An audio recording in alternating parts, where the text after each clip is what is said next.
Hi, class. Jim Helgeson here. I don't know if you remember me. MKTG 419. We're gonna do this. Here I am in my recording studio. This was my son's bedroom at one time. Now it's my recording studio. Whatever. And yeah, and here's a little thing. I've got someone in the studio here with me. Let's see what we got here.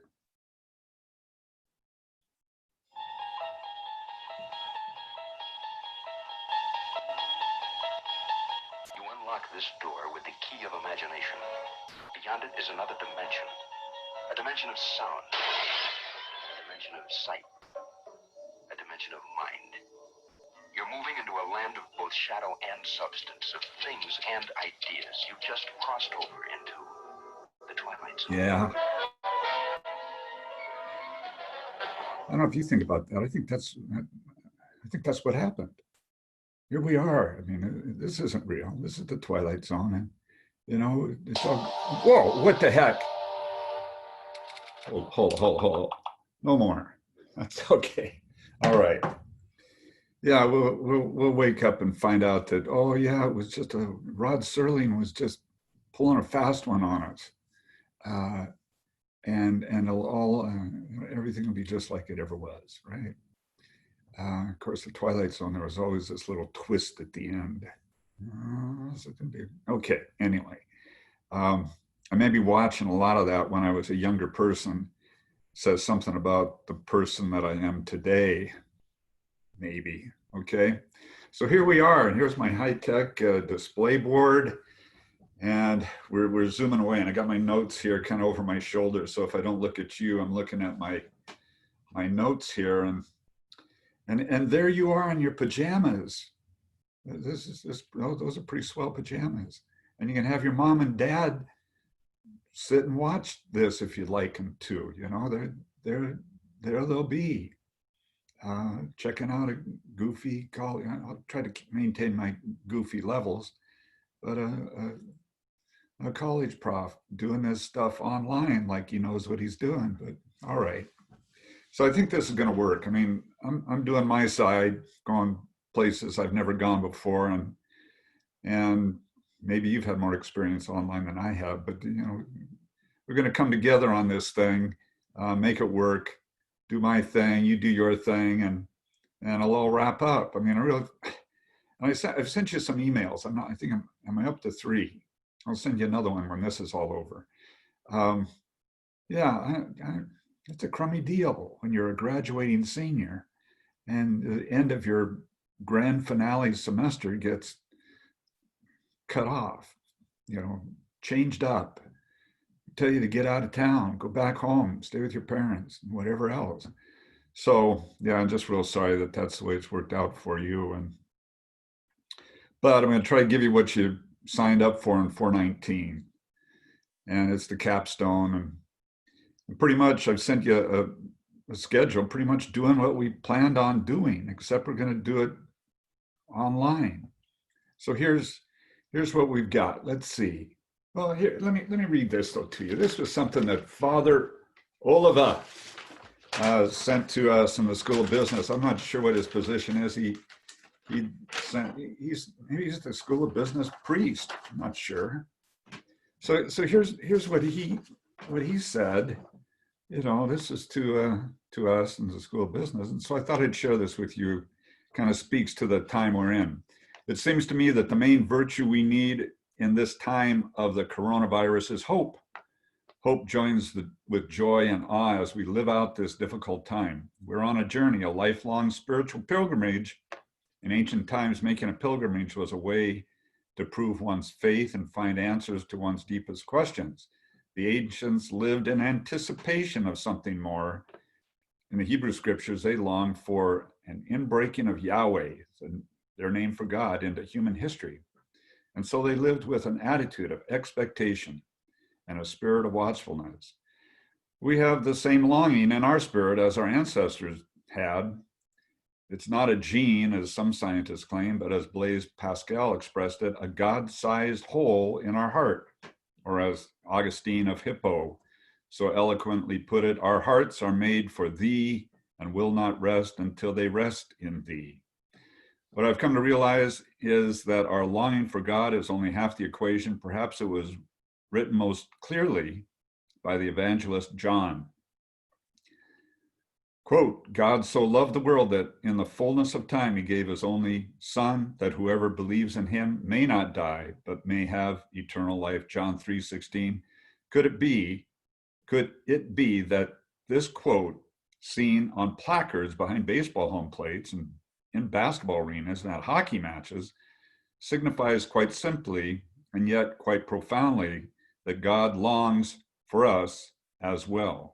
God's love and longing is the other half of the equation. So, in the midst of this medical crisis, let us all cling to God in hope. Thank you, Father Oliva. That's what he had to say. Okay. So, yeah, making this work, putting things together in this online fashion. And so I sent you a couple emails, maybe I'm up to 3. And so you kind of have an idea of the plan. Part of the plan is we're going to do cases, we're going to do article summaries, we're going to do a final at the end that's worth a little more of that midterm. And I sent you the grades on that midterm. So the cases, yeah, you're going to write them up just as usual, except there's no presentation. There's no, for the group that's presenting the case, and there's no critique for the critiquers. Those have been A's so far, and congratulations. All of you have done cases, case presentations, case critiques. Everybody got A's on the first 3 cases we do. We got 3 more to go. And so I'm just going to carry those A grades forward, assuming the best for those who are still to do cases and case critiques. But here's the deal. You know, Blackboard is our friend, and it's our new go-between. And so I need case write-ups by the presenters and by the critiquers submitted by class time on the day they're due. And I sent you a revised schedule. So like this week, before class time, which is 3:15 on Thursday, I want to have those case write-ups stuck out there on Blackboard. And the same deal with the critique. No. Okay, that's the case presentation and the critique. So cases, okay. Same deal with the articles. So the main thing you have to do with the articles now is type up your little 1-page golden nugget deal and put it out there. The link's on Blackboard. It goes to Google Docs, but it's right out there on Blackboard, and that's where you can put your article golden nugget write-ups.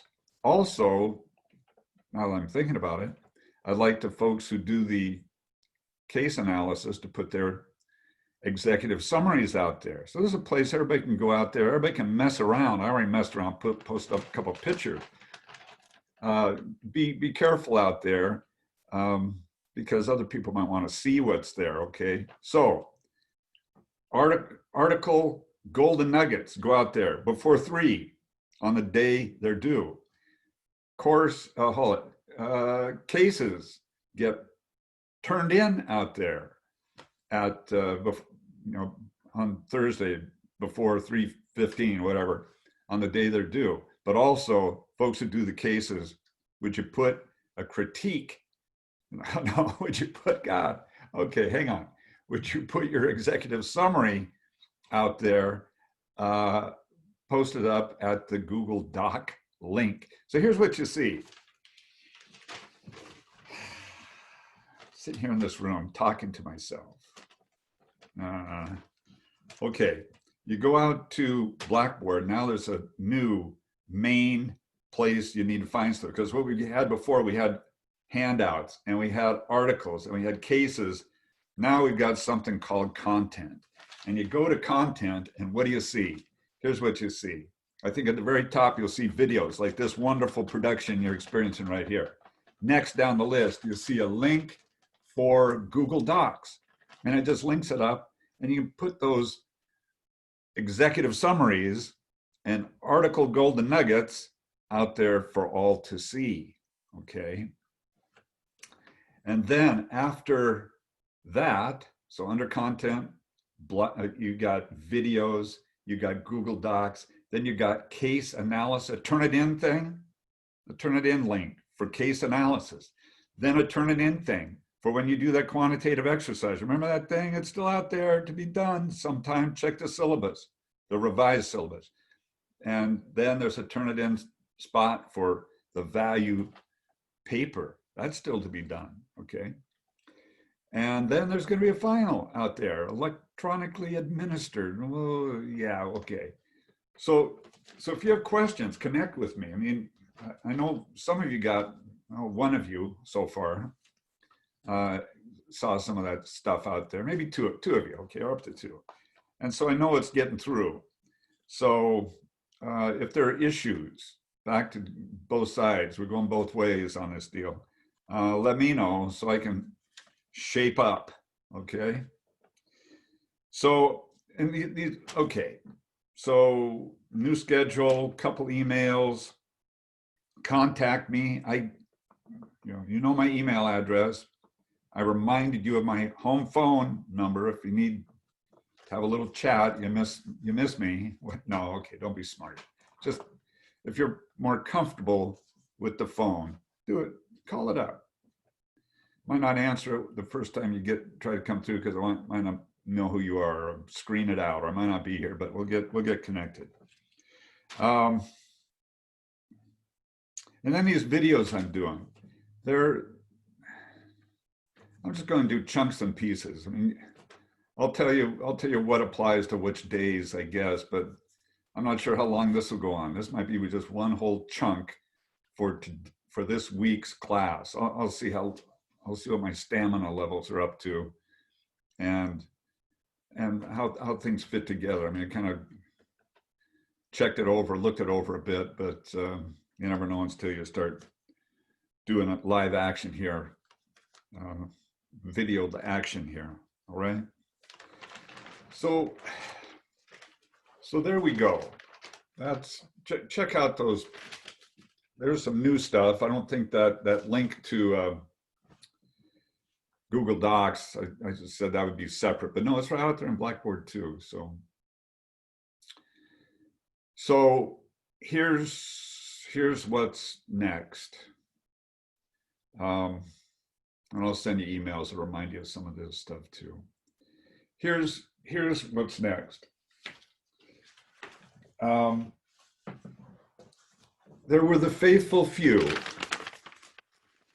who hung around after the midterm, and they got all the double secret information about the final. Maybe they'll share some of it with you. Is that all true? Double secret? Yeah, you'll never know. Okay. Here's what I'm going to do. I'm going to do a little recap. We're looking at price. And some folks caught a little early intro to price and stuff that I'm not going to spend a lot of time on, but just kind of recap. So what we did, we looked at chapter 8, the best book on price. And what I pretty much got into there, the idea that price is not just the price component of the value model, is not just the price, the cost component is not just price. There are other cost items that are part of it. So we got price, acquisition cost, finance, installation, maintenance, replacement costs, all this kind of stuff. Okay, so we showed that little diagram. I think it's 8-5. But then we talked about the two approaches to pricing. They're the main thing in the best book. One is value or market-based pricing. The other is cost-based pricing. And so value or market-based, you're starting with the customer and working backwards. And you've got perceptions are part of that. Starts with the customer, looks at perceptions, looks at competition. Customers are the judge of value. Think about all those from economic to perceptual to a highly emotional, psychological. So the idea of how you stack up relative to the customer, the competitor, how you stack up relative to the competitor, and working backwards from the customer. The other approach is this cost-based approach, and this is viable in markets with little or no differentiation between products. The products are almost commodities. And so you look at your cost. You start with the company, you look at your cost, and you try to make a profit from that perspective. Okay, so that's sufficient. That's chapter 8. That was a little recap. But here's what we've been doing. Well, me and the faithful few. We've been looking at, I got a couple things. We'll see how this works here. You know, how much I can zoom in. I can't zoom in much, you know, because this is just my Surface Pro taking a picture. And yeah, you know, maybe I could even push this a little forward. I don't know. At some point, everything comes crashing down. This is a handout in the packet that deals with price. Looks like number 35. And so we've got these two broad categories of price considerations, economic and psychological. So you look at handout 35, you can get your hands on one of those and see what we're looking at here. And then another thing we've got, that's going down the left side there, economic and psychological considerations in setting a price. And then down the right side, we got the 4 C's. We love initials. Okay, 4 C's of saying a price: cost, competition, stretching it a little bit with consumer psychology, and then consistency. How does price fit with the other marketing mix variables? Looking at who you're trying to do business with and how you want to be perceived by the market as the two bases for that consistency. Who you're trying to do business with and how you want to be seen by them, image or position. So that's kind of a start into price. Got the economic and psychological and the 4 C's. Another thing that I pointed up, you know, there is, every once in a while I have an outline that's not specific to this course, but it applies generally. And so there was an outline number, hold it up, everybody held it up here. Here's outline number 34, and it's got some of the same things. We got profit, ROI, markup. We got some economic considerations, and we got some psychological considerations down there. So handout 34 kind of echoes this handout. It gives you some structure to this price topic. So as we jumped into this topic, me and the faithful few, we got a ways into it here. Let's see, can I go up a little higher? So starting off, this is a recap. So ROI, you know, as a measure of profitability, it's better than just raw dollars because it has some measure of return on, you know, how effectively you're using resources. That's what ROI is. And so, you know, think about basic formulas for ROI, like, you know, some measure of profitability over investment times 100, and you get some percent.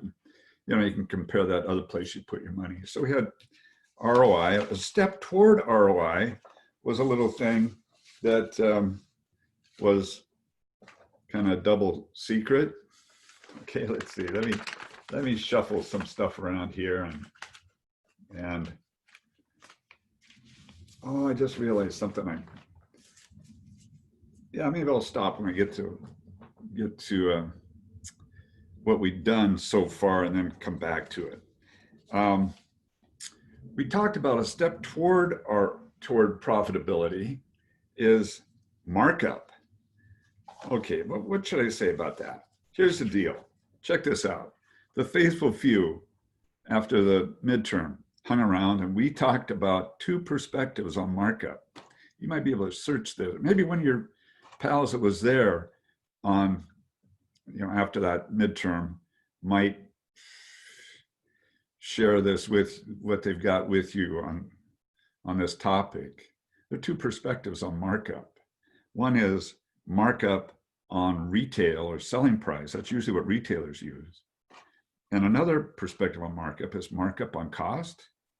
Okay, so what happens is the numerator in the equation is always selling price minus cost, but the denominator switches from selling price for markup on selling price of retail to cost when it's markup on cost.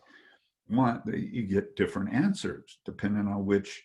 Talk to your pals that were there in class on after the midterm. I bet they'd help you out. I mean, $5 probably do the job. Give them $5 and they'll probably tell you about that. You can probably search it too. I'm not going to do anything else on that. Those two types of markup, two perspectives on markup. Okay. So making a profit is important. How you get to that markup, ROI being a better measure of profitability than just raw dollars. And then break-even point. Yeah, you all been exposed to that. And we talked about break-even point. Let's see, was there any other handouts? Is this the next handout? Let me look. We've got 34, 35. Oh, I gave you a handout on markup, actually. Number 36. So we did 34, 35. Handout 36 shows a comparison of markup on retail and markup on cost for a range of markup percentages. And then handout 37, when are you going to make a profit? Break even gets at the idea, when are you going to make a profit? When are you going to break even? And so we looked at this. We were pretty excited about this. Where could I put that? There it is. Anyway, here, what if I put a piece of paper behind it? Here's a piece of paper. We use Father Oliva's. Oh, look at that. That's handout 37. And just a couple different break-even points, depending on selling price. Purple line is selling price. Higher price, you break even sooner. Lower price, you break even later. That's what's going on there. So break even. When are you going to make a profit? Sooner or later. Red line is total cost. We got fixed cost. We got variable cost. Remember that?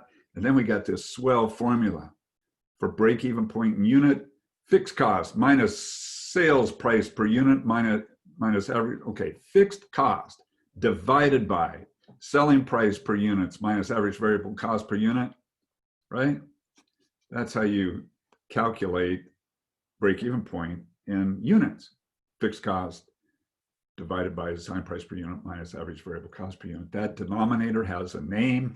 Underneath this little yellow piece of paper, it tells you the name. Let's see, I'm so excited. What could it be? What could that denominator of that formula, this denominator right here, what could that denominator be called? It has a name.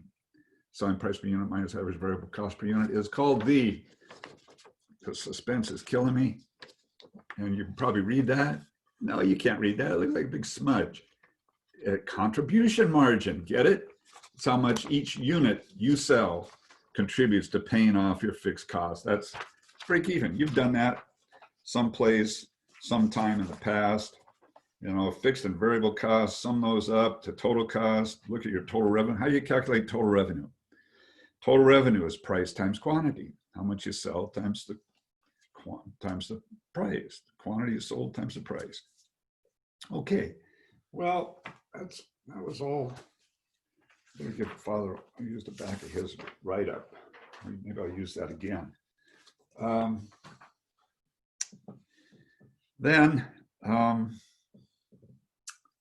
the experience curve. So making a profit's important. When you got to make a profit, break even. Experience curve. This is kind of talks to the benefits of high volume of sales. An experience curve is a average total cost curve. It's fixed and variable combined together. And so on this topic, I give you a couple little handouts. Handout number 38 and 39. Maybe just look at 38. Now here's an experience. Where's Father Lolo? Here's that's 38. Experience curves. they're called curves because it is curved, but if you take the logarithmic, have a logarithmic scale on both axes, like this on handout number 38, you can straighten it out and look at the slope. And they found this phenomenon in all kinds of products: chicken ranches, beer production, integrated circuits. Here we're looking at sizes of motorcycles back in the day, Japanese motorcycles, small motorcycles. And what's the idea here? It's an experience curve. And a learning curve is a subcategory under an experience curve. It's producing the product at a lower price. Maybe there's economies of scale, there's shop floor efficiencies. You're using your promotion dollars better because this is a total cost. This isn't just this total cost, fixed, variable altogether. And it's like this diminishing of cost over time. The basic idea of an experience curve is that cost will be lower in the future than they are today. There you go. That's the basic idea. So that was a recap. We went through that. Let's see. Now I'm at a junction here. Let's just keep going. Usually I do cases at the beginning of class, right? I was kind of going to start off with the case, but I'm kind of rolling here, and I got this most beautiful overhead here to share with you. So we did the experience curve, had a couple of handouts there, 38 and 39. 39 gets some other stuff involved, like the product life cycle, like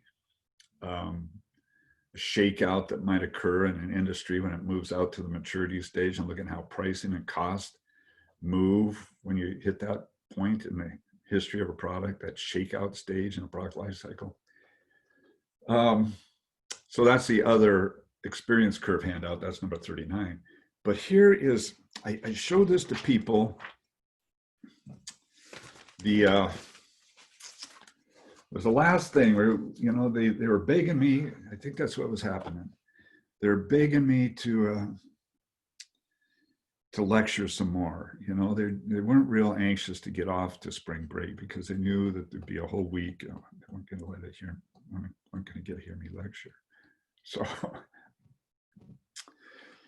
So I gave him a little teaser as early. We cut it off a little early, and here's this teaser. This is a killer diagram. This is handout 40 that gets at strategy, penetration versus skimming approach to pricing. You might remember that from Principles of Marketing. And then elasticity, price elasticity of demand, your favorite topic from microeconomics. God, look at this. This is a killer because it was such a beautifully done diagram that I decided not to redo it. And I might have done it for a winter term or something, you know, during fall term, at Christmas time, okay? Because it's a beautiful thing. And here's what it looks like. Oh my. Oh geez. What the heck is going on there with that? You've got that diagram in your packet. Number 40 is what it is. And we got a lot of stuff happening there. It looks like Merry Christmas, doesn't it? And, you know, should we talk about that? Yeah, okay. We're going to talk about that. Because this links to the topic of skimming. This is strategy, right? If you look at that handout number 35, it says strategy, penetration versus a skimming approach to pricing. And then the idea of price elasticity of demand. When I turn my head this way, Yeah, you can't, you just see my ear and my glasses a little bit. Sorry for that. I'm trying to, okay. God, this is great. Okay. So what do we have here? We've got, oh, that's a little, if I can boost that up just a little bit, maybe if I put my smartphone underneath the leg there, is that just about enough? I don't know. Okay, here we've got two, and you got a copy of this, so you can dig it out. Handout 40. We got two demand curves. One is steeper. One is flatter. So here's the demand curve, right? Curved line. One is steeper and one is flatter. And the first thing to note is maybe, maybe I'll mention this. Over some relevant range of prices. So we got prices here, right? There's range of prices. I should have a little pointer. Here's a pointer. Over a range of prices. Okay, here's price P1 and P2. Over a range of prices, a relevant range of prices, they're reasonable prices. You can think of price being, the demand curve being flatter or steeper over some relevant range. You can think of it being flatter or steeper, okay? And in this case, in this diagram on the left here, it's steeper. And a steeper demand curve is an inelastic price elasticity of demand curve. A flatter demand curve, like this one over here, is a elastic price elasticity of demand curve. It's flatter. And so I've got that kind of described here. Here it says inelastic. Over on this side, it says elastic. And here's the equation that this condition is met that categorizes a demand curve as elastic or inelastic. Here's the equation. It says percentage change in quantity is less than the percentage change in price. So you're moving the price up or down by a certain percentage, and demand is going to shift for normal kind of goods. When the price goes up, demand goes down. When price goes down, demand goes up for normal kinds of products, goods and services. So when this condition is met, when the percentage change in quantity demanded is less than the percentage change in price, that's an inelastic price elasticity of demand. Price is shifting. You can look at it here. It kind of shows this. Price is shifting right here from P1 to P2. Demand is shifting down here on the horizontal axis. Demand is shifting, but by a smaller percentage than that percentage change in price. That makes it inelastic.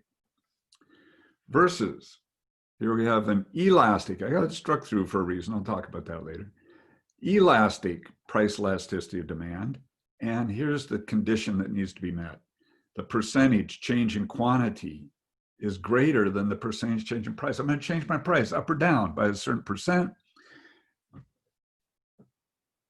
Quantity demanded is going to move by a larger percent than that percentage change in price. And that's what this diagram shows you here. Here's my price going from P1 to P2, up or down. And here's what's happening to quantity demanded. Look at this. Look at that change in quantity. It's greater than the percentage change in price. Over here, yeah, price is moving, as it would, or quantity is moving as it would in response to price, but by a smaller percentage. Okay, so when this condition is met, percentage change in quantity demand is greater than the percentage change in price. We've got an elastic price elasticity of demand situation. So let's move back then and talk about, here I am, talk about the idea of these opposing strategies, a penetration versus a skimming approach to pricing.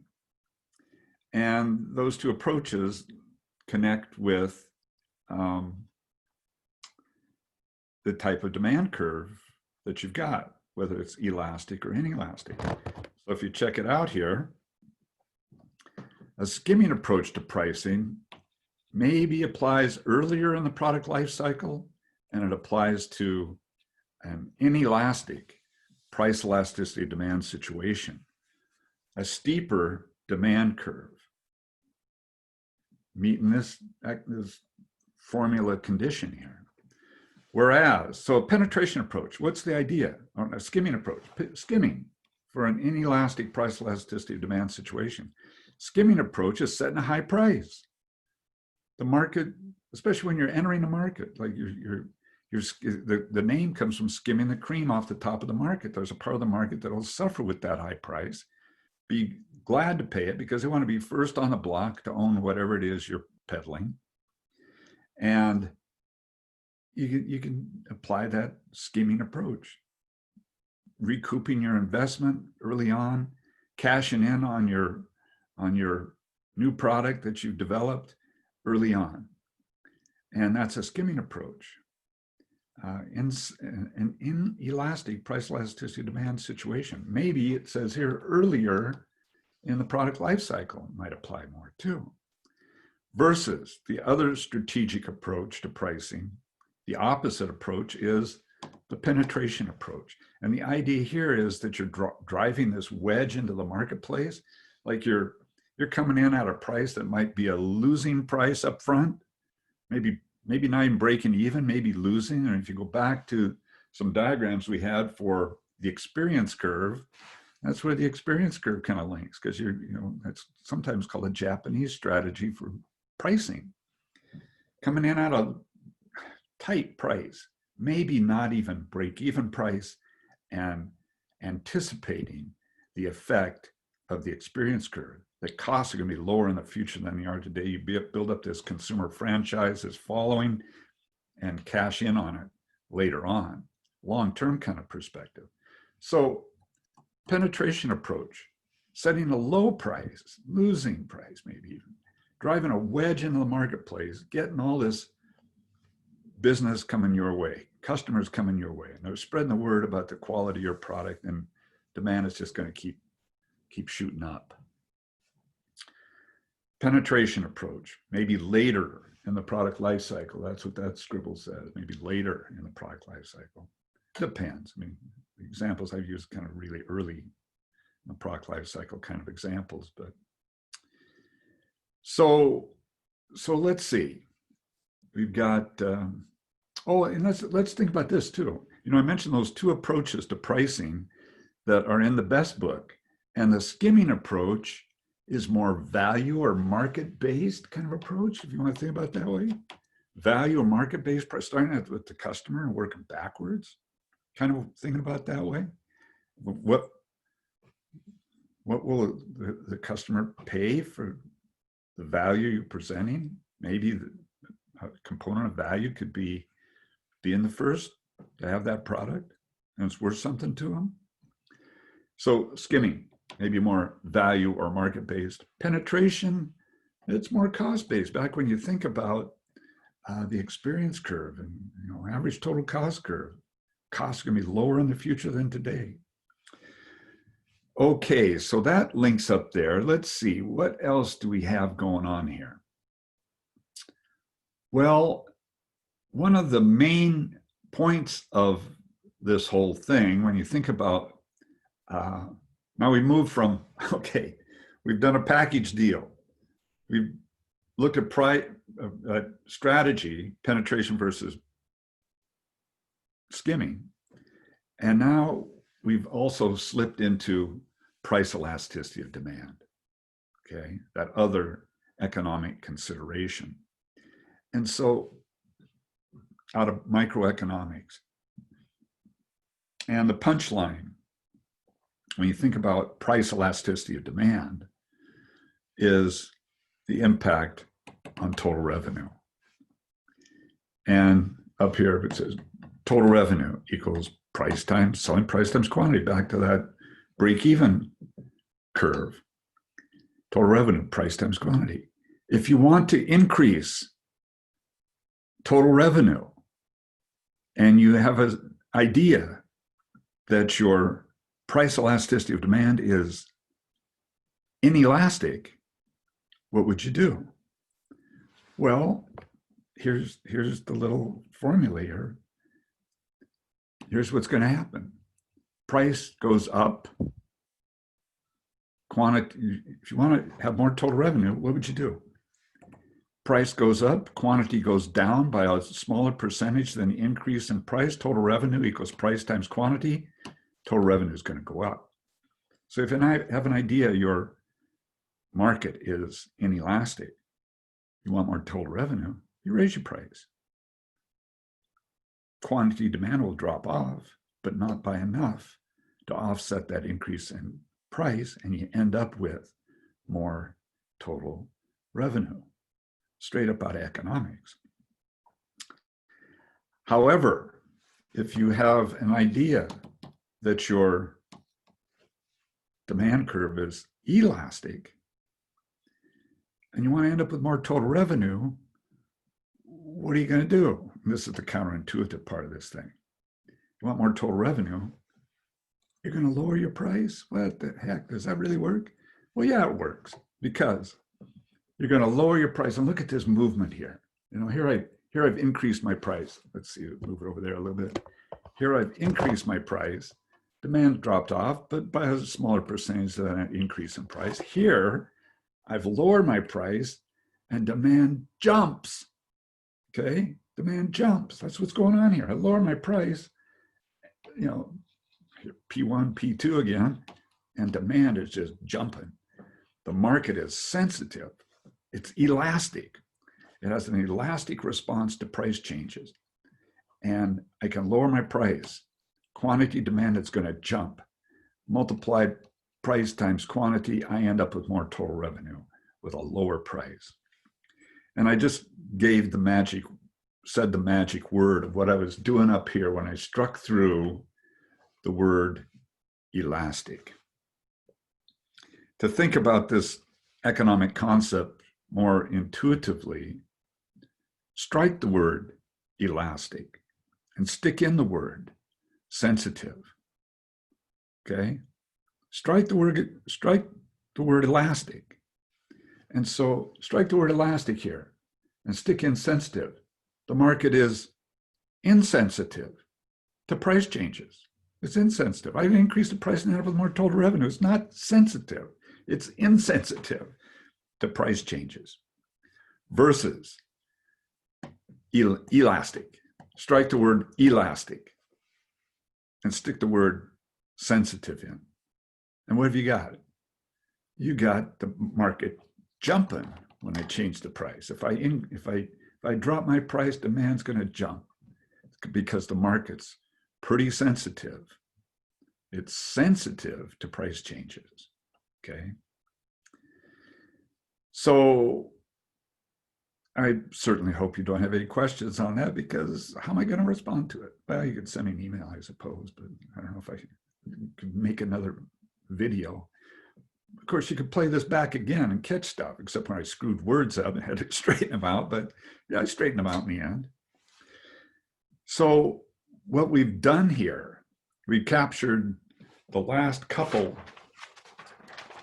items under economic considerations: strategy, penetration versus skimming. Skimming is making money now, cashing in. Penetration is long-term perspective, maybe experience curve kind of coming in that, making money later. And then we crossed into price elasticity of demand. How does the market, what happens to demand when prices change up or down? And we had the formula there that had to be met. Okay. And what we actually did was cross the boundary from economic considerations to psychological considerations, sensitivity. The idea that that's what elasticity is getting at. How sensitive is the market to price changes? And now we're kind of talking psychological, consumer psychology, consumer behavior kind of stuff when we consider sensitivity. to price changes. Well, golly, that's pretty good. Okay, there it goes. One of my favorite overheads of the whole course. I'm going to stick it away over here and see what else I got in my bag of tricks. Let's put this back and see what we got. Well, maybe this is a good break point. Let's kind of leave price for a minute or two and just zero right in on me. Oh, look at the little love star on my son's mirror there. Here's what I want to do. We'll take a little pause here. And the pause is going to go off to Malaysian Airlines, just to kind of set the scene a little bit, because Thursday, 3:15, the cases for those folks writing it up are going to be turned in to me out there on Blackboard. And executive summaries are going to be posted up on Google Docs via Blackboard into Google Docs. And so here's just a couple comments, not to give the story away. And whenever I tell you, I'm going to tell you about this pretty soon, so you kind of get into the rhythm of how we're going to do stuff. But here's the case of Malaysia Airline.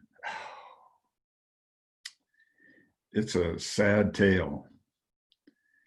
One of their airlines, well, had problems with two of them. One vanished without a trace. Another was hit by a missile midair. Think about life events, or business events. I think that, I don't know maybe they found some pieces of that one that disappeared out in the ocean near, I don't know, Indian Ocean or someplace, I don't know, near New Zealand or way out there somewhere in the middle of no place. So it just disappeared, 2014. And then 4 months later, a missile, going over the Ukraine, right? Missile blew one of their planes out of the air. Not a good stretch of time. So here for that company. So what do you do? Here's your brand. Your brand has just gone in the toilet. And, you're the CEO of the company or whoever, who's in the story here anyway.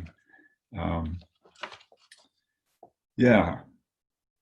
What do you do? So this kind of links into the idea of brand management. We had brand night a couple of classes ago, or one before spring break. And how do you fix a damaged brand? What's your response? What do you do in this situation as Malaysia Airline? And it's a real story. It's a terrible story. So that's what's going on there. And so one thing, I got some things I say when we do cases.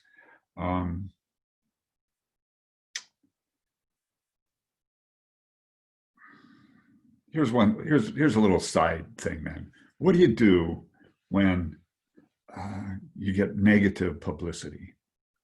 And there's a little thing I like to talk about that seems to be a useful kind of tool or useful thought process as you consider handling a brand that's got beat up. I mean, I don't know what the latest. How about if you're, Wells Fargo or I don't know, other brands that have recently got kind of beat up. And here's some things you can do when you're in damage control. This is a public relations kind of thing. So you slip into damage control. How do you cope with bad publicity. And it's a public relations thing. So first, I got the 3 R's. I got 3 R's of damage control. Number 1, regret. I mean, if you're responsible, you regret what happened. Maybe you regret it no matter what. I mean, if you have no control over a missile blowing a plane out of the air, I mean, you just regret the incident and be truly sorry about the whole thing. But especially if you're culpable in this situation. So the first R is regret. Second R, reform. If there's stuff you need to change up to keep this from ever happening again, maybe, whatever, Wells Fargo and skimming pennies out of accounts or whatever they were doing. Reform. What are you changing things? I mean, Coca-Cola had contamination in their products years ago in Europe. What was it, benzene? God, I don't remember what the heck was in the product. But reform, quality control. What are you going to do to change your quality control if that's the issue? So regret, being sorry. Reform, changing things up. And then restitution. I mean, especially if you're kind of responsible, then paying up, making it good to whoever, the heirs or folks that got bad products. I mean, give them the free tickets. Maybe that doesn't apply to Malaysia Airlines so much, but stuff happens. Your planes don't fly like they should, and on the schedule they should, and people have problems. And you give them free flyers. Make restitution. Give them something back. So there you go. That's a little view into Malaysia Airline case and thinking about it, and what do you do? So the case folks wrote that up and had some ideas there, and yeah. So let me stick some stuff away before I lose it. There's that. Find another thing here. Excuse my armpit.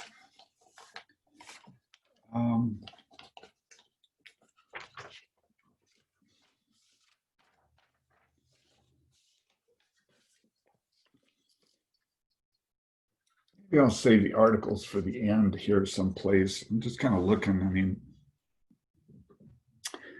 maybe it's time to look at some of these psychological things kind of quick, and then I can talk about articles where they might fit. Where's that phone? Oh, there's the phone. Sit on top of the phone so it kind of squares it up a little bit. Whoa, still recording, aren't I? Hello. Yeah, it looks like I'm still recording. Where'd my full screen deal go? Oh, enter full screen. Okay. So I can see it. So I can see what's happening. So sensitivity, kind of got that. Okay. Then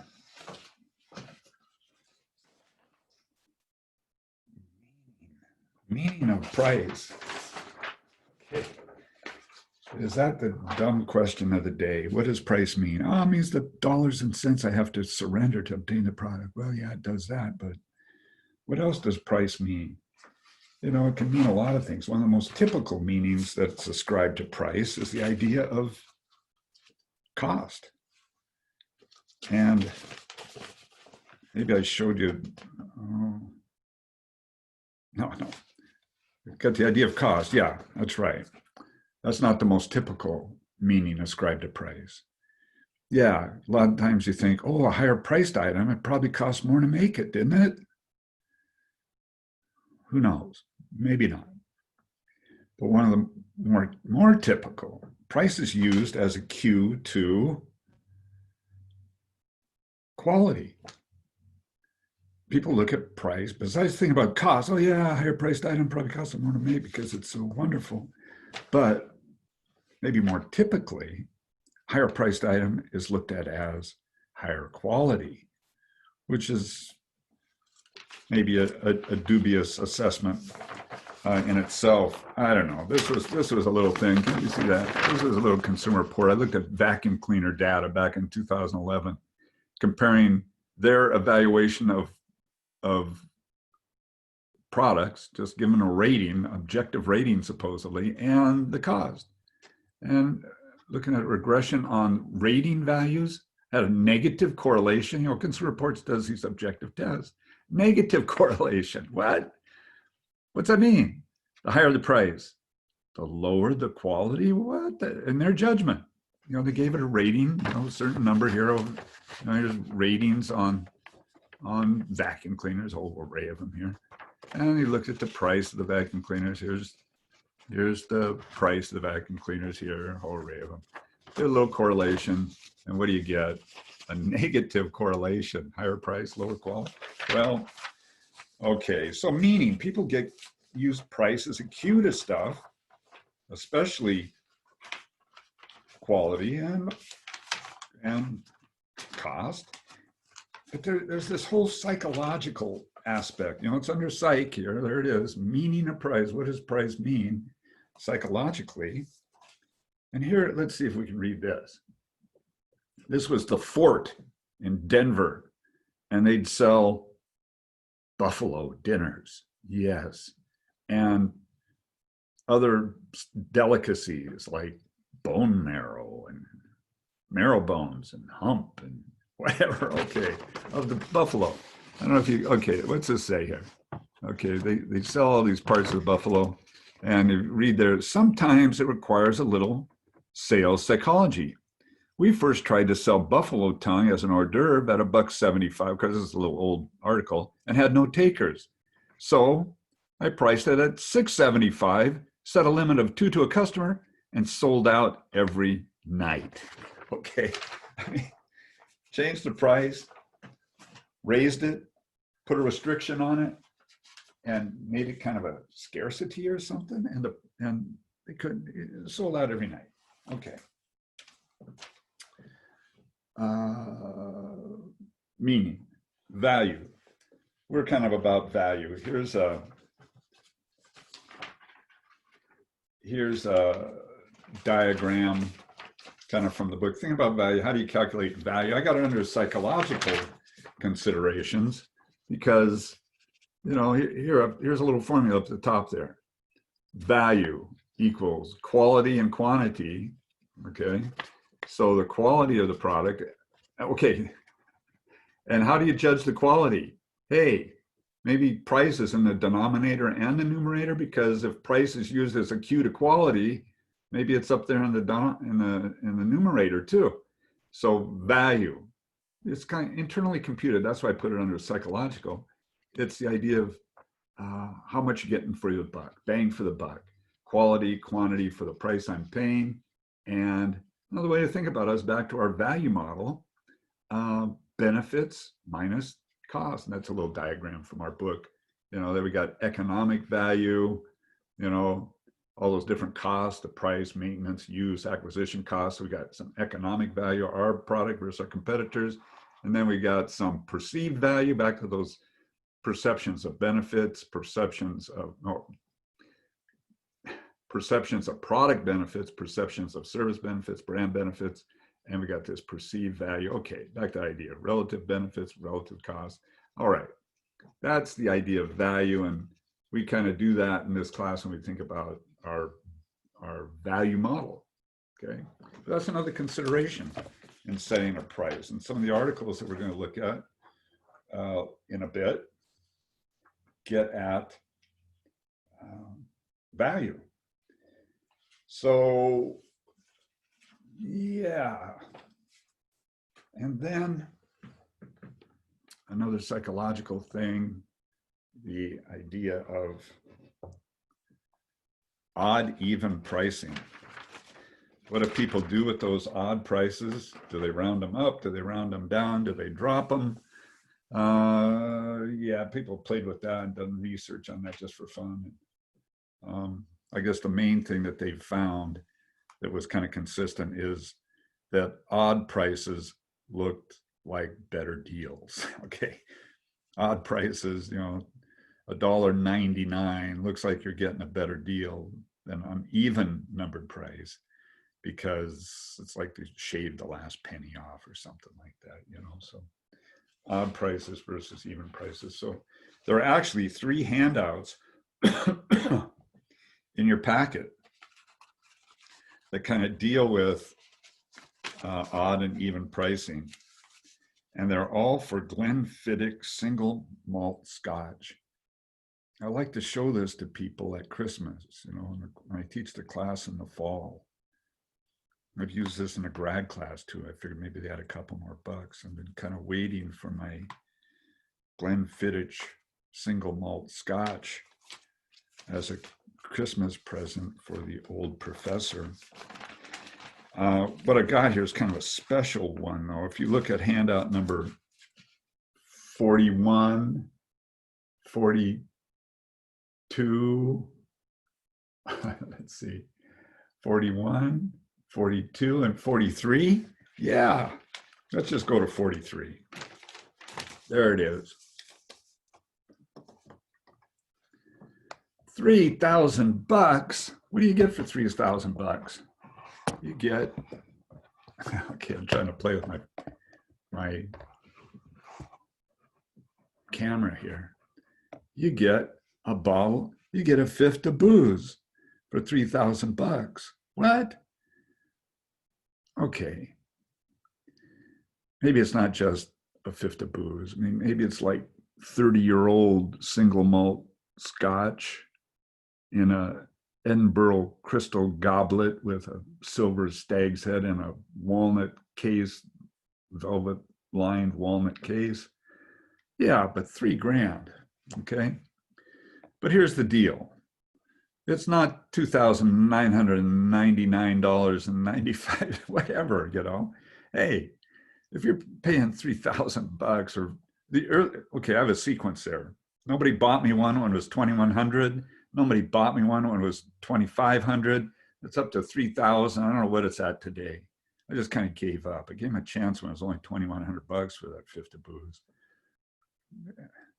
You know, you don't put odd numbers on that kind of product. It's going to communicate the wrong thing, right? And on some of the other ads, it said it's only, after all, it's only money, right? It's only money, 2,500 bucks. I thought it was kind of cool. I don't know if you can see it here. Maybe I'll grab it and bring it in and show you. This back. You look down here at the bottom of this ad. Let's see, where are we? Oh, there it is. Right down here. There it is.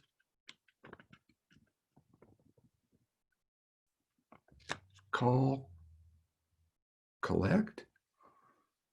It says, yeah, call them. Obtain, you know, call this outfit. Okay. That was a few years ago, but nevertheless, they had 800 numbers. And it says, call that number, collect. No cheesy 800 numbers. You just call us collect at this normal phone line, whatever it is, because we sell $3,000 bottles of scotch and we don't mess around with 800 numbers. That's so low scale, not high upscale. Okay, odd, even pricing. The next one.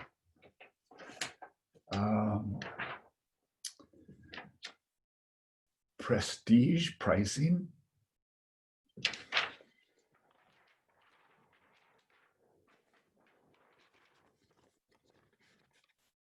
There it is, a happy face. Hold it. Or is it a happy face? No, it's a demand curve.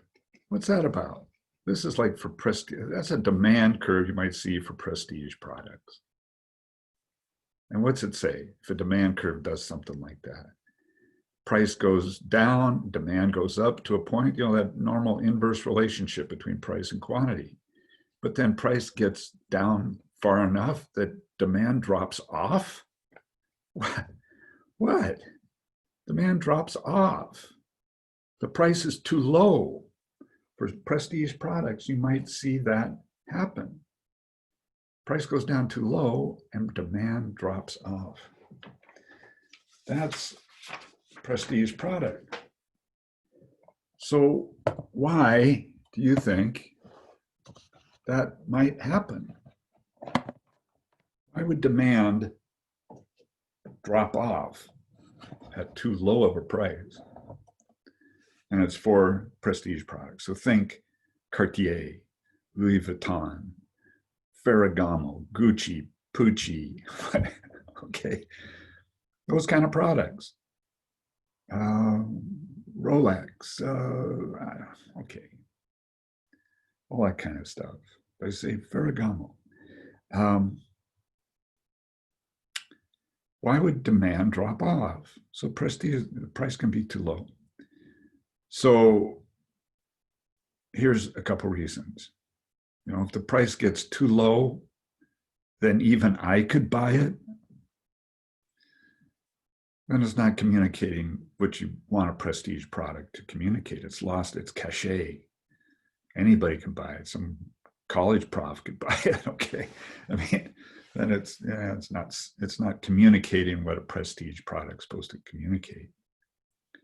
Or another reason why demand might drop off is it's counterfeit. You think that price, no, that's not the real. It's bootleg, counterfeit stuff. Somebody just faking it, fake merchandise. Or could be stolen. Okay. So there's some reasons why a demand curve might bend back on itself for prestige kind of products. And then the last one here under psychological, referent prices. And it says, oh, it doesn't say anything else. That's all it says. Here the idea is, manufacturer's suggested retail is such and so, and our price is, of course, lower than that. Or here's the normal price versus the sales price. That's so now the manufacturer's suggested retail is a referent, a point of reference. The normal price is a point of reference. The sales price always looks better. Our competitor's price, ours always looks better. So it's like establishing this point of reference. And one of the things that links into this is kind of the idea of a noticeable difference. I don't know if that's not in our handout here, but I think it was on that little outline. The outline handout 34 kind of mentions a JND. Did I mention that? JND, a just noticeable difference. The idea being, how much does a price have to change to be noticeable, to register with a customer? And so that's kind of with the referent idea. Here's our normal price. Here's our sales price. Well, how much does it have to be below the normal price to kind of register and produce impact on the customer? 15%, 20%, 10? Would 10 do it? Okay, so that's the idea of a referent. Manufacturer's suggested retail, normal price, competitor's price. Ours always looks better. Well, okay.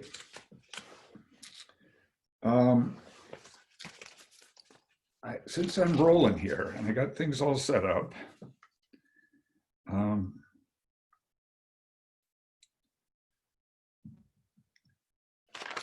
going to check out some articles here, and they kind of linked up in different places along the way. For instance, was here someplace. Well, maybe I just grab the articles and see where they might work. Because some kind of link to a cost-based approach to setting a price, and some link to, let's see if I got that Where'd that file folder go? Here we go. I might mention this that day of the midterm. Cross and Dixit and Michael or Michelle kind of link to value or market-based pricing, those articles. That's one pair did those two. Rogner kind of leans toward cost-based approaches to pricing. So they kind of link in there, and so one of them kind of mentions skimming versus penetration approach. So maybe the thing to do is look at my note. Let's see my note. And look at those articles and maybe call it good. Here's one thing that is could happen as I do these videos. There might be a couple of them for one day's class, and I'm not sure. You know, here's one that's probably pretty well taken care of this class this week. I don't think we'll need to go beyond this. But others, I might not have the stamina to keep at it. You know, I kind of got committed here a little bit. I did a little intro thing, and then got in the middle of price, a little hard to disengage. I did take a little pause when I remembered to, get at that case that we're doing, but made some comments there. I like to do that whenever we have a case. So maybe, a lot of times we take a pause and I do some administrative stuff.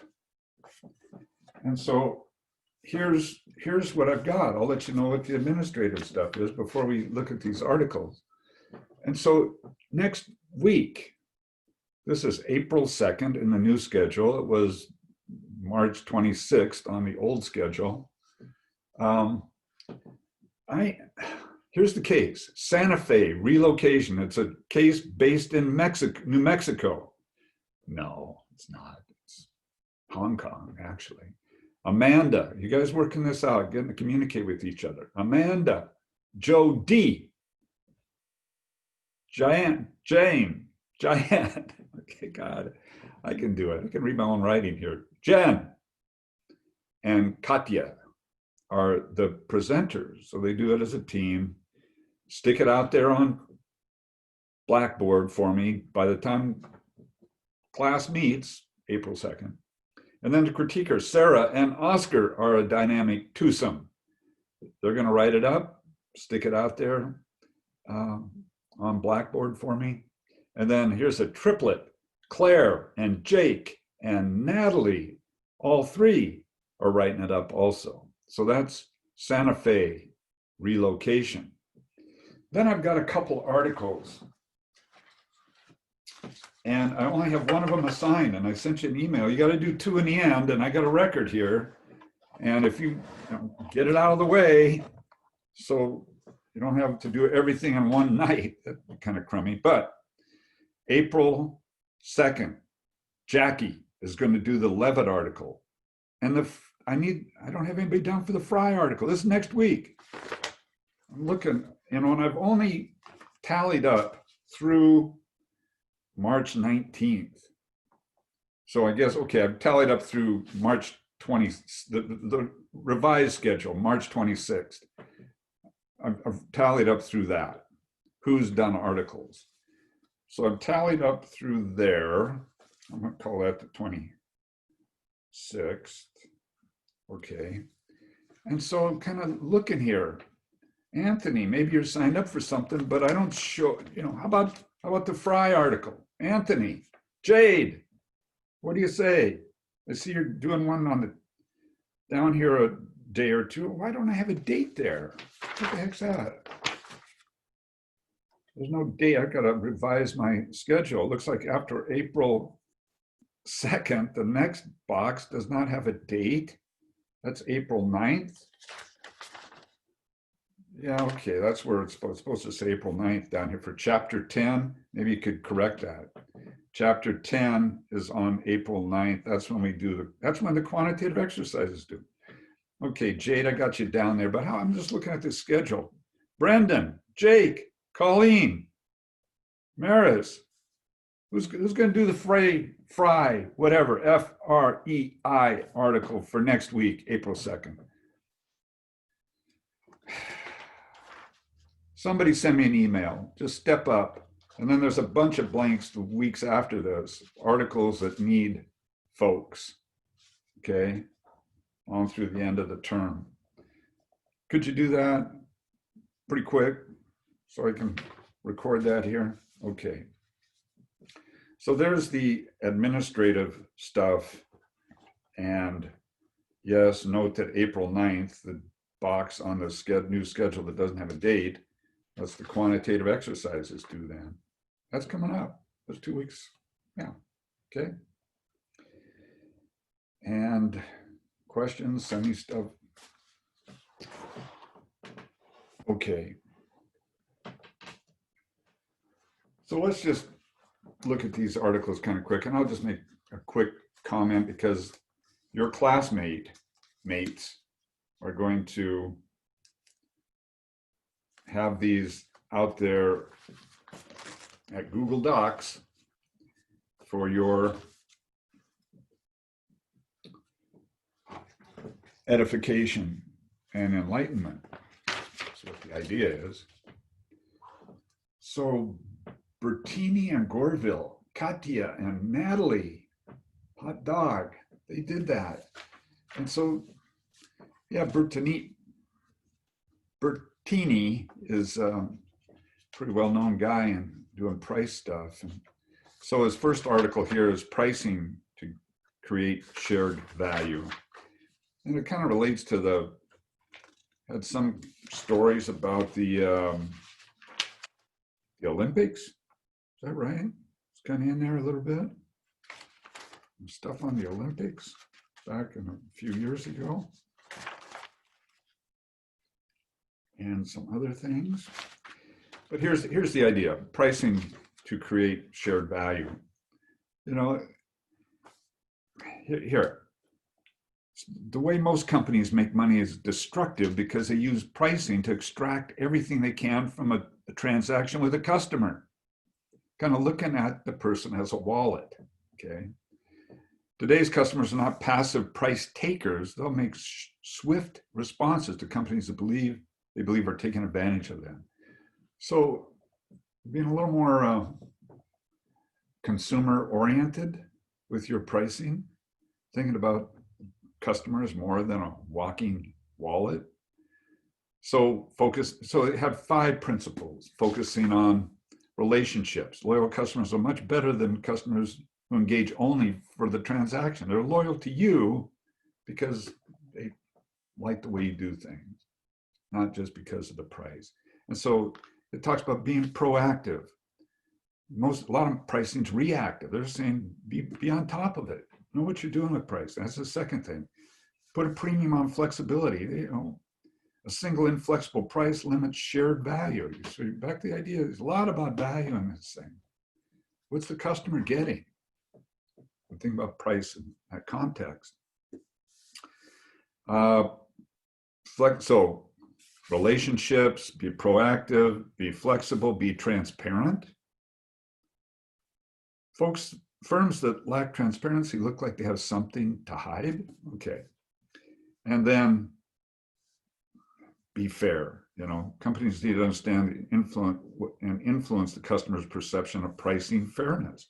So, here's kind of a quote from this article, and these ladies did 2 Bertini articles. Katya and Natalie did that. You can either treat your customer like partners in value creation and set prices accordingly, or watch firms that do steal market share, or watch firms that steal your market share and profit. There you go. That was one Bertini, and that was Bertini and Gorville. And then we had Bertini and Wathu. And how do you stop customers from fixating on price? Let's see, did I have a handout in here on that too? Oh yeah, I did. Okay, I'll show you that. how do you diminish, one of the points of this article is how do you diminish the importance of price in a transaction? And one thing to do is price, make your price structure to your advantage. What does that mean? Telling customers they're going to be charged based on value sends a powerful message to the customer. And so pay attention to the value your products and services deliver. So you got that. Price structure to your advantage, think about value. How about number 2, willfully overpricing to stimulate curiosity? What? Okay, if customers see a price much higher than the competition, they become intrigued to find out what justifies the higher price. So if you want to diminish the importance of price in a transaction, think about the value, the structure of the price structure is relative to value, willfully overprice. Have price. The next one is partition prices to highlight overlooked benefits. So different categories of prices that you get particular benefits that relate to those price categories. And a fourth thing it says is making it personally relevant. So, okay, I'm spending too much time on these maybe. There are outlines I'm going to do, but here, most marketing textbooks claim 2 things about price. Price names the terms of exchange. And price signals quality, like I said, also cost, but quality. This article suggests that price does one thing more. A price tag can shape the value of the product or service by motivating customers to better understand what they're being offered, back to that value kind of thing. So that's Bertini and Gorville, Bertini and Wathu. And here's a thing, maybe we'll talk about this when we do a deal on personal selling. But this is a little thing, you can find this in your packet. If you're ever a salesperson, this might be handy. Handout 44, 15 ways to meet cut prices without cutting your price. And this was from In the Trenches, salespeople, 15 of them. And things like, what would you do? That's typical for industrial sales. You're going to get hammered on. You're going to get chiseled by that buyer, trying to, get a little better deal, and going to tell you about that smoking price they got from your competitor. Okay, now what do you do? And this thing says things like, here's how you can face cut prices. Meet them without cutting your price. Don't panic. Be confident in the price you've got. Get all the facts. You talk about apples and apples. Ask the customer to be reasonable. Make allowance for difference in specifications, service levels, whatever. Be reasonable yourself. Talk to your customer about benefits. All the benefits minus all the cost equals value. This is on here, okay? Back to the song we've been singing. Sell the company, the organization you work for, the relationship you got. Find out if the customer is bluffing. Maybe it's out of a too fertile imagination. Why is the competitor's price lower? Is there something going on there? Okay, it goes on this whole list. Sell the package, sell the job, and think about the future. Consider the ethics and long-range advantage of maintaining a reputation for fair dealing and a one-price policy. That's handout 44, a handy-dandy thing for someone in sales, industrial sales in particular. The Rogner article, what should I say about Rogner? This is kind of the mechanics of pricing. We got the price waterfall here. It has the price is marked down, what you finally get after all the discounts. You're only going from your base price to your pocket price, which you end up with, and all the percentages that drop off along the way. So you got the waterfall on page 137 of this article, and mechanics of pricing, economics in particular, some perceptual. It's a how-to kind of article, and this is Rogner. And it talks about low price on the razors and a high price on the razor blades, and price architecture is kind of the concept that they're getting at here, and how prices are perceived a little bit. For instance, Let me find that here. Here are some life insurance providers. One listed the price at $360 a year. The second listed the price at $30 a month. The third listed as $1 a day. In each case, the payment ended up, it was a same amount, $360 for a year's insurance. Respondents were 3 times more likely to buy the policy when given a monthly quote compared to annual, and 10 times more likely when the price was quoted daily rather than annual. So same price, how you present it, and the price architecture thing is kind of interesting stuff. Burton and Haggett, where could they be? Well, this is the Rocket Plan. And let's see, Alex was doing Rogner. Okay, so we had Katya and Natalie doing Bertini, 2 articles. We had Alex B, Ms. Alex, doing Rogner. And then we got Joe D doing the Rocket Plan, Burton and Haggett. And this kind of link, we got new product development going on here, and how significant the product is to the marketplace, kind of some stuff we talked about when we did new product development, and linking pricing to this whole thing. Even mentions some skimming versus some penetration pricing. It has a product life cycle thrown in, newness of products, and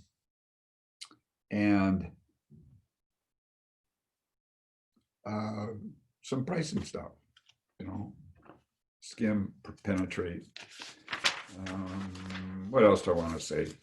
Check out, I expect Joe put together a real swell outline, and like I said, these article presenters, they're going to be out there by class time on this Thursday at 3:15, by 3:15, right? So check out what Joe did, Joe D, on the Rocket Plan. And then we had Francesca. Where are you, Francesca? You're not still in Europe, I hope. We had Francesca and Jackie doing Cross and Dixit, and Michelle or Michael. And this is customer-centric. This is customer-centric pricing. So starting off with Cross and Dixit, I mean, they talk about segmenting, like benefit segments from the best article, using those criteria, Base segmentation on physical attributes or things like age, race, income, all these demographics. Looking at buying behavior, the idea of benefits is what they're getting at here. So we got kind of a flow here with the first article, Cross and Dixit. We're trying to, what is the value in the product, and capturing it, okay, with your pricing. So it starts off with segmentation. What is the customer willing to pay? Perceptions of value, measuring customer value. Value today might be different than value tomorrow. We got attributes, perceptions, circumstances, times and places, all these different things where the price might shift about for a good reason because of the value that the customer is getting from this pricing strategy, okay? And what the price is related to, what features of the product, time, and all these other kinds of things. And we got capturing the value created by pricing. Capturing the value created by pricing, okay? That's what I meant. That's the way it reads. You created this value, and you delivered this value. So back to the idea of creation, communication, delivery of value. Now, what's this getting at? It's getting at the price component and how you get rewarded for the value you presented to that customer. Capturing the value created by pricing, and continuous assessment of the product's perceived value. That's Rogner's. This is Cross and Dixit. Cross and Dixit is a really, from a market-based, customer-based pricing approach. Extracting the value that you've built into a product, and then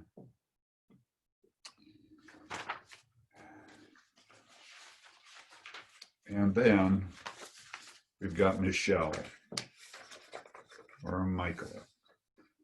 And this is